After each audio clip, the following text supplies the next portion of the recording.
Okay, I don't know if you guys can see this.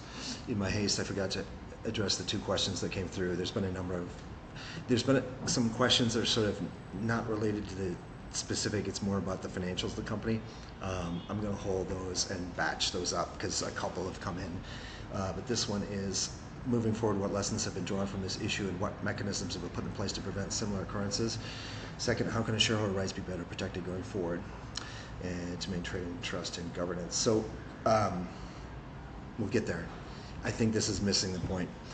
There's some urgency right now. I mean, I think it's great to think about long term because this is what happened at M-Kopa is not.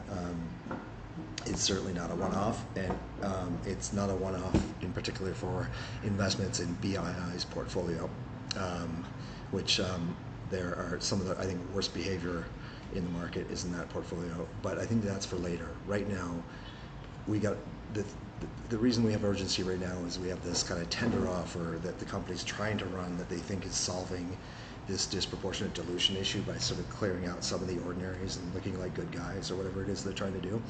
It's not, because this is further tangling up the cap table in that, for example, if a preferred shareholder in the F2 sells at this tender price at 27 and change or whatever it is, that, remember, when you convert that to take account the share award, that's about a $90 offer for their shares versus a $26 offer for the common. I don't agree with either of those prices, by the way, and I think they're insider prices because the lead investor on this is an insider, and with these insider rounds, especially with a company like M-Kopa, where the board has shown a willingness to basically just award shares to get everybody back to where they think they should be, like an inside round can be sort of at any price.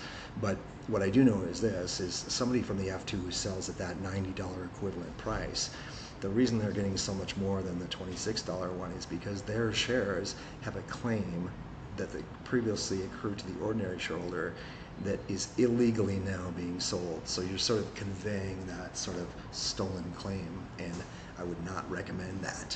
So there's some urgency here. Again, Rajiv, call a shareholder meeting. Let's speak. There's nothing to fear.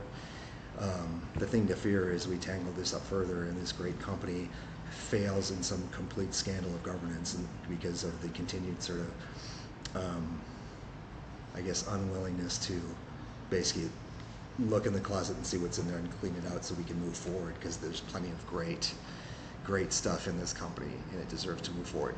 But that's, anyway, that was a long answer. I forgot what I was answering. So we'll think about the big picture stuff later. That's certainly going to be on this channel eventually, but right now there's some urgency, and my hearing on the 22nd is related to that. But it's more running this tender off right now is a crazy thing to do, and it just seems to be sort of part of a thing to kind of hide the sins rather than address them, and they're actually going to be pretty easily addressed and well within the the budget of the investors. So